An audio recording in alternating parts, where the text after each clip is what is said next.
इनाचा बादशाह जो main gate जिथां माण्हू अंदर वेंदो आहे। साईं जो लक़ब आहे इनाज शाह ॾंदू। साईं जन जो रोज़ो मुबारक। अस्सलातु वस्सलामु अलैका या रसूल अल्लाह ला इलाहा इल्लल्लाह मुहम्मद रसूलुल्लाह।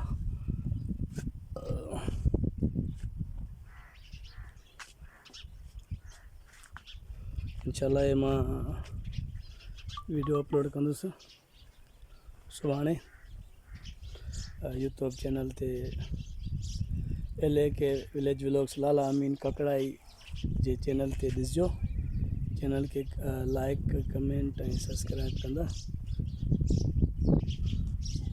जीअं मुंहिंजी हर वीडियो नई वीडियो तव्हां वटि पहुची सघे। किॾे बि न वञिजो, मूंसां गॾु रहिजो। हाणे हलूं था क़ब्रस्तान ते, पंहिंजनि वॾनि जे क़ब्रस्तान ते वॾनि खे दुरूद ख़त्मो या कुल बश कराए अचूं।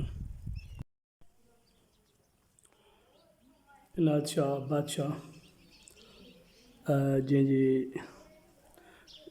दुआ जे लाइ आयासीं हिते दरगाह इनाज शाह बादशाह जो। मूं हिकिड़ी वीडियो अपलोड बि कई आहे जंहिंमें रस्ते में वियासीं, गाॾी पंचर थी पई। दरगाह इनाज शाह बादशाह ॾंदू जी ज़ियारत ते आयासीं पंहिंजनि वॾनि जे क़ब्रस्तान ते। उतां पोइ इनाज शाह जी ज़ियारत बि नसीब थी। ऐं हे असां जोया बिरादरी में मुख़्तलिफ़ पाड़ा आहिनि, उन्हनि पाड़नि में असां हुसैनी आहियूं। हे असांजो वॾो ॾाॾो हुसैन, असां हुसैनी आहियूं। असांजो पाड़ो हुसैनाणी आहे। हे उन जी मज़ार आहे ॾाॾे हुसैन जी।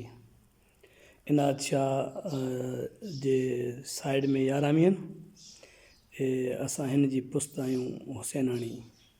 हे असांजो ॾाॾो हुसैन आहे जंहिंजी असां पुस्त आहियूं।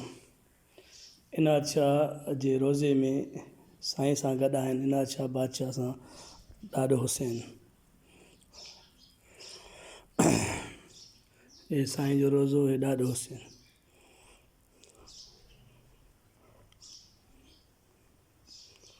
इनाज शाह बादशाह आयासीं पंहिंजे क़ब्रस्तान ते इनाज शाह ते। असांजे अबे ॾाॾे जो क़ब्रस्तान इनाज शाह आहे। हे क़दीमी क़ब्रस्तान, क़दीमी आहे, पुराणियूं तमामु पुराणियूं मज़ारूं।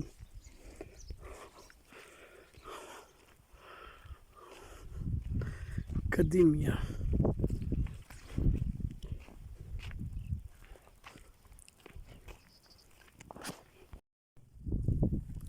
अलाए इनाज शाह बादशाह जो क़ब्रस्तान असांजे वॾनि जो। जिते अॼु आयासीं, वॾनि ते 4 कुल बि पढ़ियासीं। अल्हम्दुलिल्लाह हिते आयासीं, वॾनि ते दुरूद शरीफ़ बि पढ़ियोसीं। अलाह साईं हुननि ते रहम कंदो। ऐं मूंसां गॾु मुंहिंजी भाइटी आयत आयो एॾे गमा आयत भाई जी जेका आई आहे असां सां गॾु दुआ अहिड़ी घुरण।